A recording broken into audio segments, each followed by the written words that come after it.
¿Cómo contarías si vivieras en la prehistoria? ¿Con los dedos? Solo podrías contar hasta 10. ¿Haciendo muescas quizás? ¿O con piedrecitas? ¿Cómo habrías hecho para diferenciar categorías? Podrías utilizar piedras blancas para contar la gente de tu poblado, piedras negras para la gente del poblado de la colina. La cosa se complicaba cuando se añadían sacos de cebada, cabezas de ganado, estrellas en el cielo o las lunas que habían pasado desde la regla, desde tu última regla. Así que, ¿cómo hacías para que no se mezclara todo? En la prehistoria a alguien se le ocurrió hacer fichitas de barro de diferentes formas, una para cada cosa. Por ejemplo, esferas para sacos de cereal, cilindros para animales, pequeñas pirámides, ovoides, discos, una forma para cada categoría. Te presento a Denise Schmann-Besegat, una investigadora que ha dedicado su vida al estudio de estas fichas y a todo lo que después se derivaría de ellas, la contabilidad y la escritura en Mesopotamia y zonas circundantes. En el yacimiento sirio de Tel Mureybet descubrió las fichas más antiguas y vio que su aparición estaba ligada a los inicios de la agricultura. Eso sucedió alrededor del 9000 a.C. Es decir, que las fichas iban apareciendo allí donde se adoptaba la agricultura, ya fuera en los confines orientales de Irán o en las costas mediterráneas de Siria.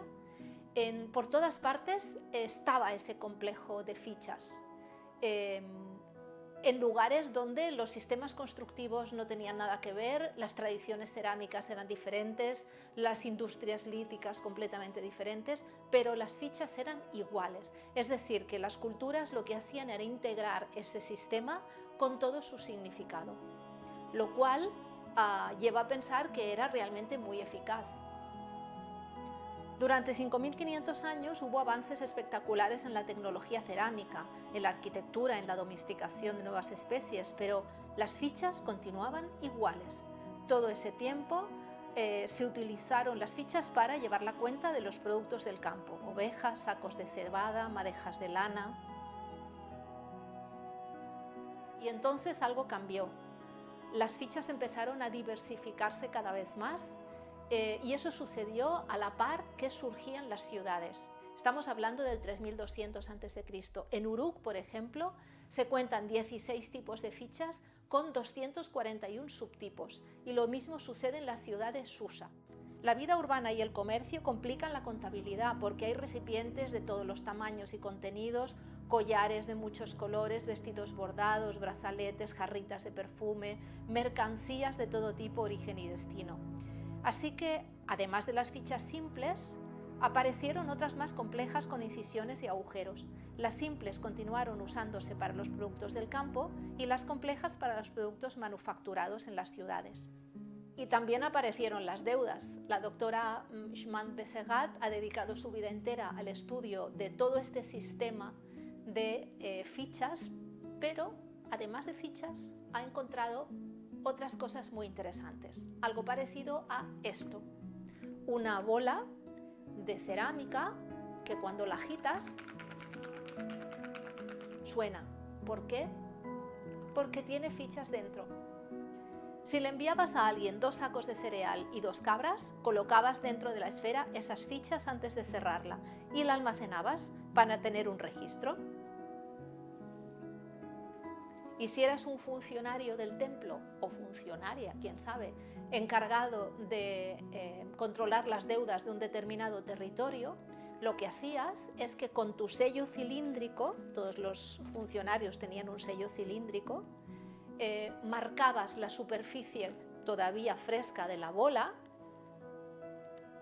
de manera que eso significaba que el proceso lo tenías controlado. Era útil tenerlas metidas dentro de algo parecido a un sobre de arcilla, porque de esa forma no se mezclaban unas fichas con otras. Pero pronto se hizo evidente que si las fichas estaban dentro, era difícil saber cuántas cabras te debían en total o cuántos sacos de espelta, así que pasaron pocos años hasta que un funcionario obispado decidió lo siguiente. Si hacía una impresión en la arcilla fresca de cada una de esas fichas que iba a colocar dentro, sería más fácil tener una idea aproximada de la situación de las finanzas. Pasó poco tiempo hasta que alguien se dio cuenta que si ya tenías la información necesaria en el exterior de la bola, era inútil seguir manteniendo las fichas en el interior de la bola. Así que lo que hicieron fue convertir poco a poco la superficie cóncava de la bola en una tablilla. A veces las fichas que tenían agujeros o tenían muescas no quedaban correctamente impresas en la arcilla, así que un funcionario con un cálamo hecho a partir de una caña reforzaba en la superficie de la tablilla las marcas que había dejado la ficha. Te das cuenta a dónde estamos llegando, ¿verdad? Efectivamente, hablo de la escritura. Con el tiempo se abandonaron las fichas que tan perfectamente habían funcionado durante milenios y se pasó a hacer incisiones con la caña directamente sobre la tablilla. Muchos de los signos de las primeras tablillas de Uruk, como el de la oveja, la prenda de vestir, el metal, el aceite y el ganado mayor, son la representación de la impresión que habrían dejado las fichas. Ese es el origen primigenio de la escritura, pues los pictogramas se convertirían en ideogramas, es decir, en palabras y en letras. Pero eso no es todo. Hasta entonces, 7 cabras implicaba hacer 7 impresiones en la arcilla, con la ficha que significaba cabra.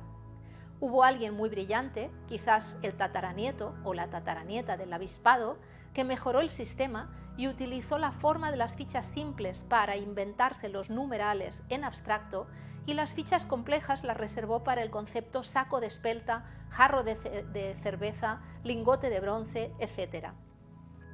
Había nacido la abstracción numérica y eso sucedió hacia el 3100 a.C. en Uruk. Solamente se inventaron 4 números, el 1, el 10, el 60 y el 360, al principio. ¿Por qué? Bueno, otro día os lo explico.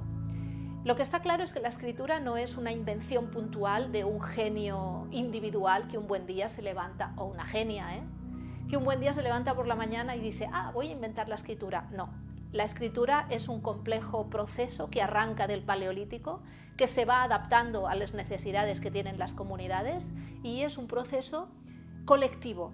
La escritura se va haciendo entre todos. Si queréis saber más sobre el tema, en mi web tengo un podcast dedicado a la historia de la escritura. ¿Qué conclusión saco yo de todo esto? Que el Homo sapiens tiene que socializar la técnica. Es la única manera de salvarnos, socializando la técnica, olvidándonos de las individualidades y trabajando para la colectividad.